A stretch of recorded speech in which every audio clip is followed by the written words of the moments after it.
खुलुमबाय गोजोन फुंबिलिनि गोजोननायखौ आंनि खेखेलाय बड' रादाबनिफ्राय बयनिसिमबो गोजोननायखौ जासिग्रोनाय थाबाय। दासिमनि मोननैसो खौरांखौ नोंथांमोननो थाखाय लानानै फैलायबाय। अन्नानै चेनेलखौ दासिमबो साबस्क्राइब खालामाखैब्ला साबस्क्राइब खालाम आरो जोबजासे खोनासंलां। दानिया फै जोङो दिनैनि गाहाय रादाबाव।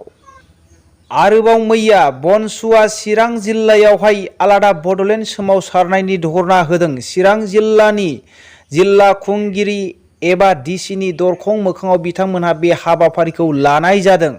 बिथांमोनहा सदियानिफ्राय लानानै कार्बि आंलं आरो दिमा हासावआव थानाय बर'फोरनि एसटिनि मोनथाय होनांगौ आरो भारतनि आर्मियाव बर' रेजिमेन्ट मुं थिसननांगौ होननानै बिथांमोनहा धरना होदों आरो बे गोसोखां बिलाइखौ बिथांमोनहा भारतनि गाहाय मन्त्रि आरो हादोरगिरिनो दैथायहरदों होननानै जोङो मिथिनो मोननाय जायो आरो बिथांमोननि फोरमायनाय बायदिब्ला फैगौ आगस्ट दानाव बिथांमोना दिल्लीनि जन्तर मन्तरावहाय सोमावसारनाय हाबाफारि लागोन होननानै फोरमायदों।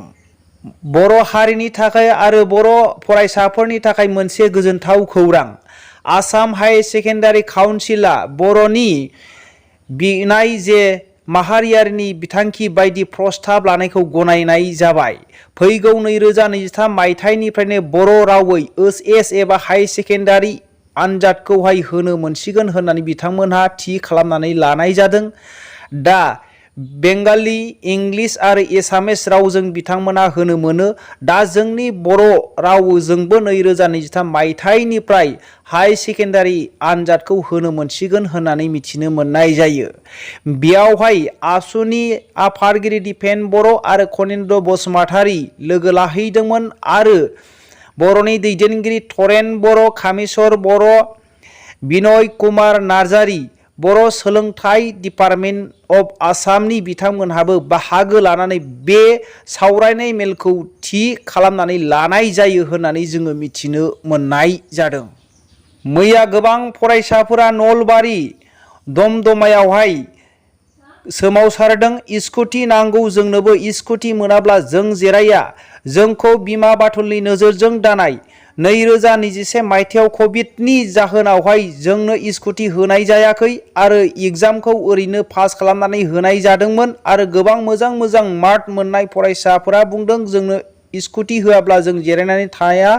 बेबायदिनो सोरखौबा मोजां मेगनजों नायनाय आरो सोरखौबा गाज्रि मेगनजों नायनाय, बिमा बाथुलनि नोजोरजों नायनाया मोजां जायाखै। जोंनो स्कुटिखौ नांगौ, जोङो मोनाब्ला जिराया होननानै दमदमा आनसलिक कलेजनि मोखांनिफ्राय लानानै दमदमा पुलिस थानासिम गोबां फरायसाफोरा धरना होदों।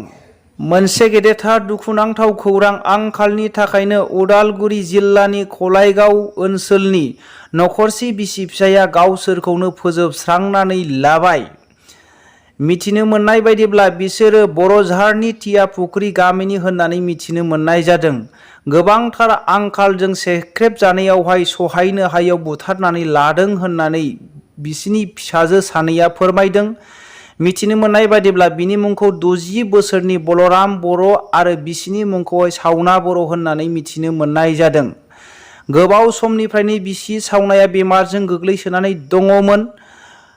सरकारनिसिम अनसुंथाइ मोननो थाखाय गोबां बार खावलायदोंब्लाबो सरकारनिफ्राय एसेबो अनसुंथाइ मोनाखै होननानै बिसोरो खावलायदों। दा बे जाथाया मानि थाखाय थैदों, थारैनो नंगौना नङा बे जाथायखौहाय पुलिसफोरा नायबिजिरगासिनो दङ होननानै जोङो मिथिनो मोननाय जादों। बेजों लोगोसे दिनैनि रादाबा एसेनोसै। रादाबखौ जोबनायसिम खोनासंनायनि थाखाय बयनिसिमबो रोजा रोजा साबायखर थाबाय। जै बर' हारिनि जै।